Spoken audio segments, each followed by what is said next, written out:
السلام علیکم دوستو، اردو داستان چینل پر خوش آمدید۔ آئیے سنتے ہیں ولی عہد قسط نمبر 16۔ شہزادی گلیار فوز سلطانہ کے اعزاز میں وہ نیم سرکاری دعوت جو چاند نگر کے وزیر سلطنت جعفر کی پرشکو حویلی میں دی گئی ریاست کی تاریخ میں مثالی حیثیت رکھتی تھی۔ اس دعوت میں عمائدین سلطنت، اعلیٰ سرکاری حکام، چاند نگر کے رئیس سرداران کی بیگمات و خواتین، خانزادیاں اور خواصیں، ہندو اور مسلمان سبھی اعلیٰ پوشاکوں میں ملبوس اور تمغات و جواہر سے مرصع شریک تھے۔ عرصہ دراز کے بعد انگریز ریزیڈنٹ کرنل کلوٹ اور اس کے عملہ کے انگریز اراکین بھی مغربی لباس پہنے حلقہ عمرہ میں نظر آتے تھے۔ وزیر سلطنت کی حویلی دلہن کی طرح آراستہ و پیراستہ تھی۔ دعوت میں اگر کمی محسوس کی گئی تو شہزادہ قاسم ذی شان، ملکہ بیگم اور اس کی کنیز خاص مرجینہ کی۔ ولیعہد تو 2 روز پہلے ڈرامائی طور پر اچانک ہی شکار کو نکل گیا تھا، لیکن ملکہ بیگم اور مرجینہ کی عدم شمولیت تعجب انگیز اور معنی خیز تھی۔ شاہی محل کی کسی بھی داروغہ، حاجب اور کنیز کو اس تقریب میں نہ دیکھا گیا۔ مزید حیرت اس بات پر تھی وزیر جنگ اور نائب مدار المہام میر ولی اللہ، جو آج شمال مشرقی علاقوں کا دورہ سے واپس آیا تھا، شریک دعوت نہ ہو سکا۔ دیوان دنی چند نے بھی ناسازی تباہ کا بہانہ کر دیا تھا۔ البتہ میر منشی احمد شجاع موجود تھا اور سپہ سالار افواج حیدر جنگوی ایک رات کے لیے فرخ نگر کی چھونی سے آ گیا تھا۔ جعفر بہت مسرور اور مصروف دکھائی دے رہا تھا۔ اس کے دستار پر پرے ہما، جسے نواب اور ولی عہد کے بعد صرف وزیر سلطنت ہی اپنے اعلیٰ رتبہ کے نشان و اظہار کی خاطر لگا سکتا تھا، پہلے سے کہیں زیادہ واضح اور بظاہر یہی معلوم ہوتا تھا وہی چاند نگر کی قسمت کا مالک اور ولی نعمت ہے۔ اس نے بتایا اگرچہ ولی عہد ذی شان دعوت میں شریک نہیں ہو سکے، لیکن شہزادی گلیار علیہ بانو فوز سلطانہ کے اعزاز میں یہ تقریب دراصل انہی کے فرمان پر منعقد کی گئی ہے۔ پھر وہ ریاست گلیار اور کمپنی سرکار کے ساتھ چاند نگر کے دوستانہ مراسم کی وضاحت اور انگریز ریزیڈنٹ کرنل کلوٹ کی مدح و ستائش کرتا رہا، جسے اکثر مہمانوں نے انتہائی ناگواری سے سنا۔ قندیل اور مشرق کی روشنی میں دعوت ختم ہوئی۔ بیگمات و خواتین نے شہزادی گلیار کو گھیر لیا۔ عمرہ اور عروسہ ستاروں کی طرح چھٹنے لگے۔ ہر شخص کی زبان پر اس تقریب کا چرچا تھا، لیکن اس لمحے جب بیگم زمانی شہزادی فوز سلطانہ کو بیگمات چاند نگر سے متعارف کرا رہی تھی، حویلی کے ایک اندرونی کمرہ میں جعفر کرنل کلوٹ سے سرگوشیوں میں مصروف تھا۔ باہر دالان اور غلام گردشوں میں مسلح پہرے دار گھوم رہے تھے، جس کا مطلب یہ تھا کہ کوئی آدمی تو کیا پرندہ بھی اندر پر نہیں مار سکتا۔ اس انتظام کے باوجود ان کی گفتگو پر مکھیوں کی بنبناہٹ کا شبہ گزرتا تھا۔ جعفر نے ایک مرتبہ پر حصول اقتدار کی بساط بچھا دی تھی۔ چاہتا تھا کمپنی سرکار کی مدد سے نہ صرف چاند نگر کے تخت پر رونق افروز ہو، بلکہ گلیار کی شہزادی بھی ہاتھ لگے۔ اس نے کہا، آپ یقین کیوں نہیں کرتے؟ اب ولی عہد زندہ لوٹ کر نہیں آئے گا، میں نے موت اس کے ساتھ روانہ کر دی ہے۔ کرنل کلوٹ نے تعجب سے دیکھا۔ کمرے پر بوجھل سی خاموشی طاری تھی۔ ریزیڈنٹ کسی فکر میں کھو گیا تھا۔ پھر بناہٹ سنائی دی، صادق اندھیرے میں آواز پر نشانہ لگا سکتا ہے، ملکہ بیگم بیٹے کی لاش بھی نہ پا سکے گی۔ کرنل نے گہری خاموشی کے بعد گردن اٹھائی اور کچھ سوچتا ہوا بولا، اگر پرنس کی موت یقینی ہے تو میں جی گورنر جنرل کو لیٹر لکھ دیتا ہوں۔ بالکل یقینی ہے کرنل، آپ مطمئن رہیں۔ لیکن ہر ہائنس ملکہ بیگم کا کیا ہوگا؟ وہ کراؤن کے لیے جھگڑا ضرور کرے گی۔ جعفر شاید انہی الفاظ کا منتظر تھا۔ اس کے ہونٹوں پر ایک شیطانی مسکراہٹ کھند گئی۔ ایک کمزور عورت کر ہی کیا سکتی ہے؟ جس روز ولی عہد کی ہلاکت کا سندیش آئے گا، اسی رات ملکہ بیگم اپنے کمرہ میں مردہ پائی جائے گی۔ کیا لوگوں کے اطمینان کے لیے اعلان کافی نہ ہوگا کہ شہزادہ کے صدمہ سے ملکہ کی دل کی حرکت بند ہو گئی؟ جعفر نے تحسین طلب نگاہوں سے کرنل کلوٹ کی طرف دیکھا۔ وہ کرسی پر اچھل سا گیا۔ ویل، یہ ٹھیک ہے، پرنس اور ہائنس کے بعد سب ٹھیک ہے۔ وزیر سلطنت کا چہرہ چمک اٹھا، پھر پرخیال انداز میں کہنے لگا، صرف میر ولی اللہ دیوان دنی چند اور حیدر جنگ کی طرف سے سرکشی کا خطرہ ہو سکتا ہے، لیکن انگریزی فوج بر وقت پہنچ جائے تو کسی کو بھی سر اٹھانے کی جرات نہ ہو سکے گی۔ ان تینوں سرداروں کو کچھ عرصہ کے لیے اسیر بھی کر لیا گیا تو کوئی حرج نہیں، لیکن شہزادی گلیار؟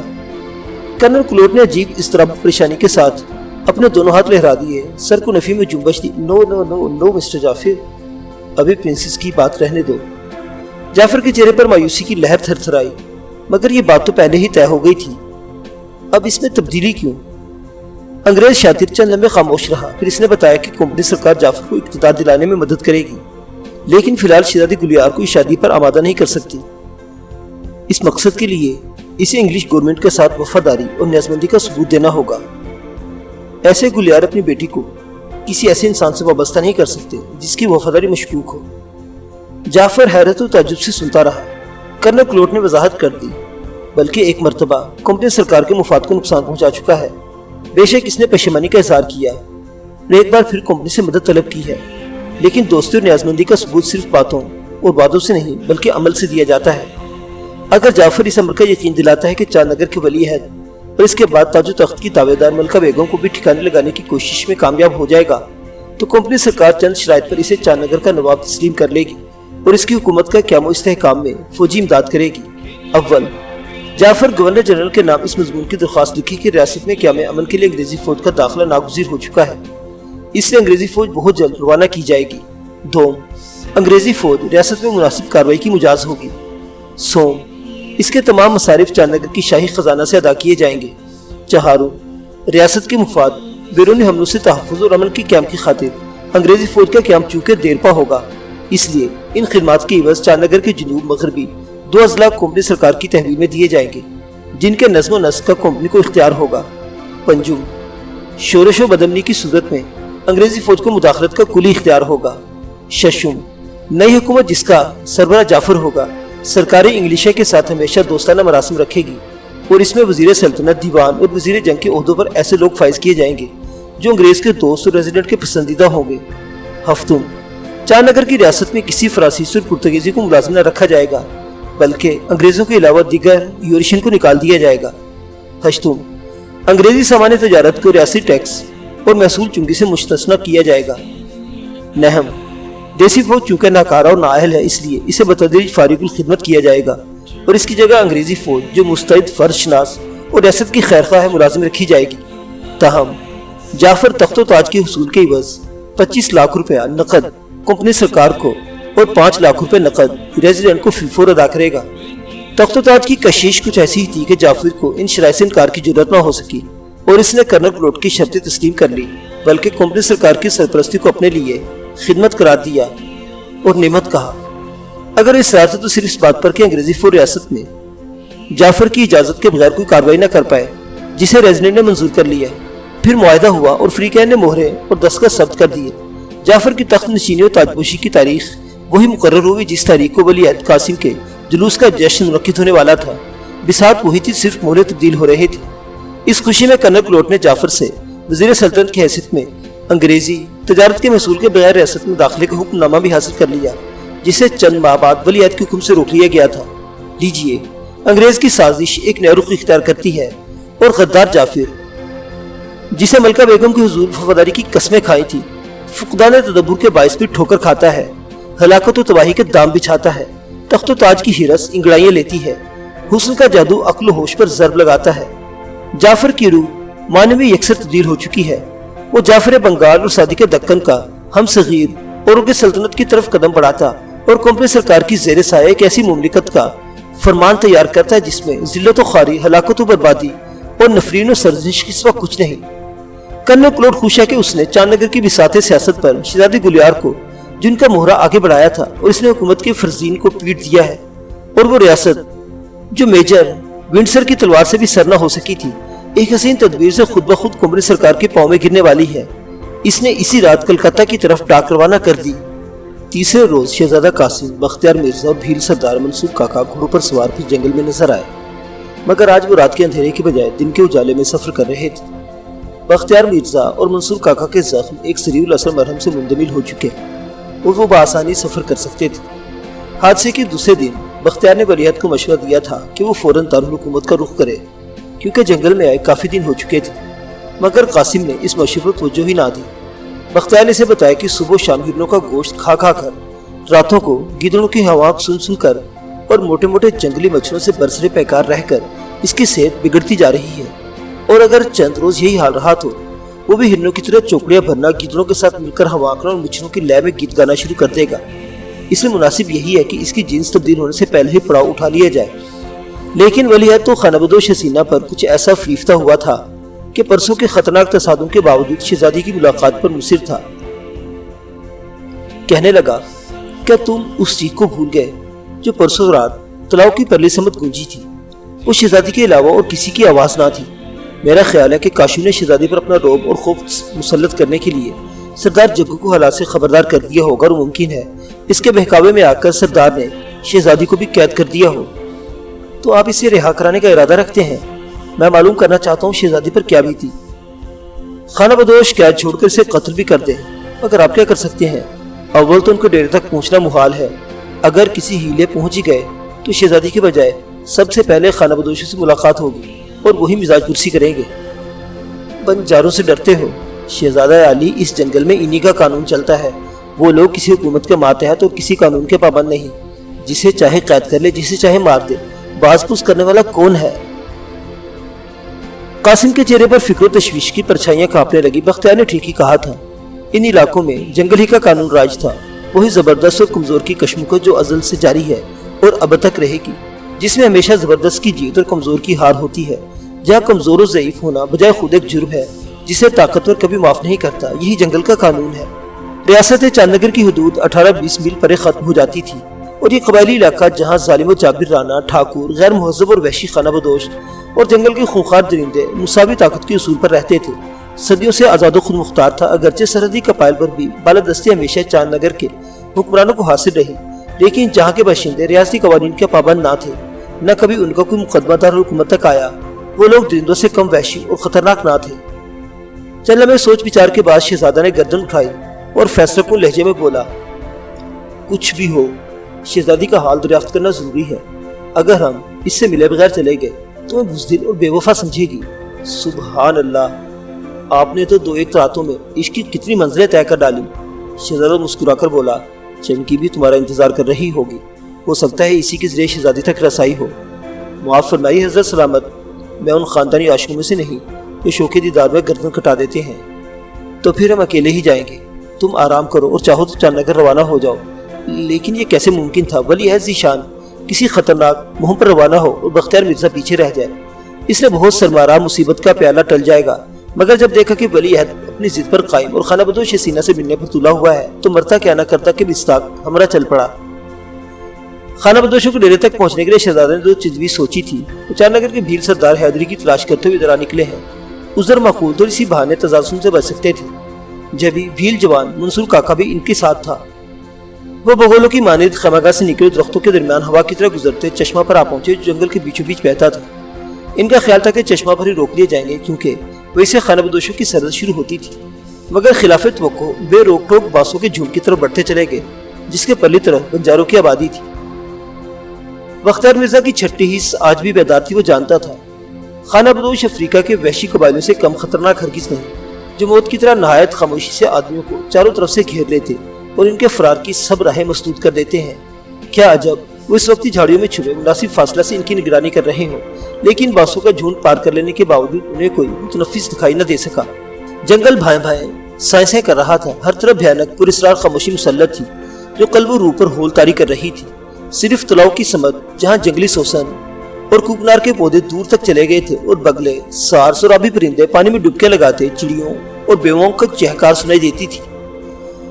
اچانک بختیار مرزا نے کچھ فاصلے پر جھاڑیوں میں 2 خوفناک آنکھیں دیکھ لینے کے بعد گھوڑے کی باگ کھینچتے ہوئے مدھم آواز میں کہا، صاحب عالم، آگے بڑھنا خطرے سے خالی نہیں، ہم دیکھ لیے گئے ہیں، شاید کچھ لوگ ہمیں گھیر کر زندہ گرفتار کرنا چاہتے ہیں۔ یہ کہہ کر اس نے سامنے کی طرف انگلی اٹھا دی۔ اس لیے میں جھاڑیوں میں سسراہٹ پیدا ہوئی، شاخیں ہلی اور ایک موٹی لومڑی دم دبائے تیزی سے ایک طرف بھاگ نکلی۔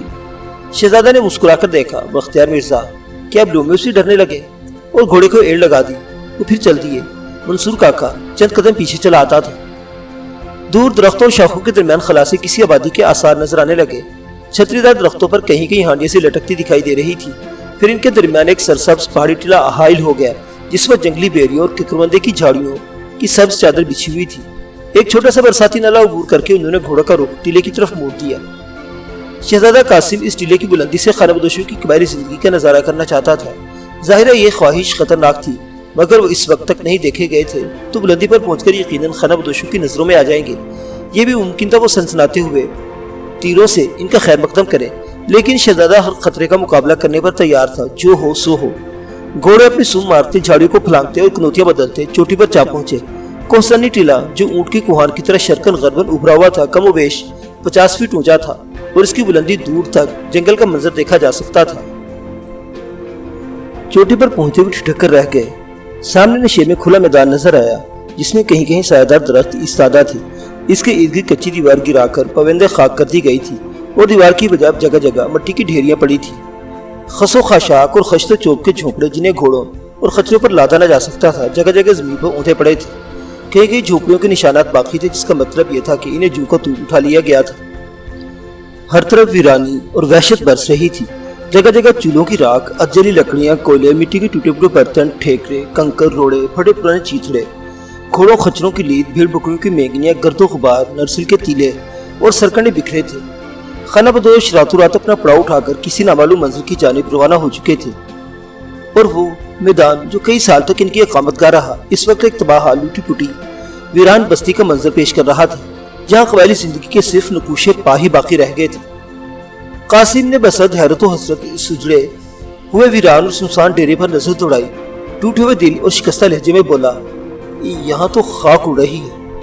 بختیار مرزا اگرچہ خود حیران و متعجب تھا، پھر اس نے زیر لب مسکراتے ہوئے شہزادہ قاسم کی طرف دیکھا اور اتنی آہستگی سے کہ چند قدم کے فاصلے پر کھڑا بھی نوجوان نہ سن سکے کہنے لگا، وہ جو بیچتے تھے دعائے دل اپنی دکان بڑھا گئے۔ شہزادہ نے خالی خالی نگاہوں سے اس کی طرف دیکھا۔ بختیار کہہ رہا تھا، صاحب عالم، میں نے تو پہلے ہی عرض کیا تھا، جنگلی بلبلوں پر اعتبار نہیں کرنا چاہیے، جو آج یہاں کل وہاں۔ قاسم کی آنکھوں میں حیرت و استعجاب کا ہجوم سا امڑ آیا، چہرے پر افسردگی چھا گئی، اور دل جو زندگی میں پہلی بار غم محبت سے دوچار ہوا تو رک رک کر دھڑکنے لگا۔ یہ حیرت انگیز واقعہ بالکل غیر متوقع طور سے پیش آیا، اور اب اسے یوں محسوس ہو رہا تھا اس کی کوئی متاع عزیز کھو گئی ہے، یا اسے زندگی میں پہلی بار شکست اٹھائی ہو۔ بختیار مرزا کے الفاظ گوئے شعلے سے بن کر اس کے قلب و ذہن پر لپکے تھے۔ اچانک وہ کسی خیال سے چونک اٹھا اور بولا، شاید خانہ بدوش آج ہی روانہ ہوئے ہیں، ابھی زیادہ دور نہ گئے ہوں گے، ہمیں ان کا کھوج لگانا چاہیے۔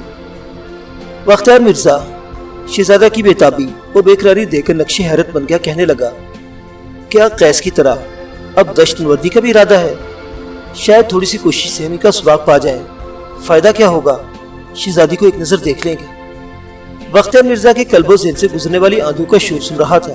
اس نے بھی صاحب مشورہ دیا اور ضروری سمجھا تھا، صاحب عالم، جنگل کے پھول شہزادوں کے قباؤں میں نہیں ٹانکے جاتے، نہ معمولی پتھر تاج شاہی کی زینت بن سکتے ہیں۔ پرچھائی کے پیچھے بھاگنے سے کیا حاصل؟ پرچھائی، ہاں وہ ایک پرچھائی ہے، ایک کم حیثیت لڑکی، نام کی شہزادی لیکن خانہ بدوش کی بیٹی۔ قاسم کسی گہری سوچ میں کھو گیا۔ بختیار نے مزید وضاحت کر دی، آپ تخت و تاج کی مسئولیتوں کو نظر انداز نہیں کر سکتے۔ خانہ زاد کی رائے میں حالات پہلے ہی بہت بگڑ چکے ہیں۔ جو لوگ صادق کی شکل میں موت کو آپ کے ہمراہ بھیج سکتے ہیں، وہ آپ کی عدم موجودگی میں کیا کچھ نہ کر رہے ہوں گے۔ کیا معلوم دارالحکومت کے حالات کیسے ہیں؟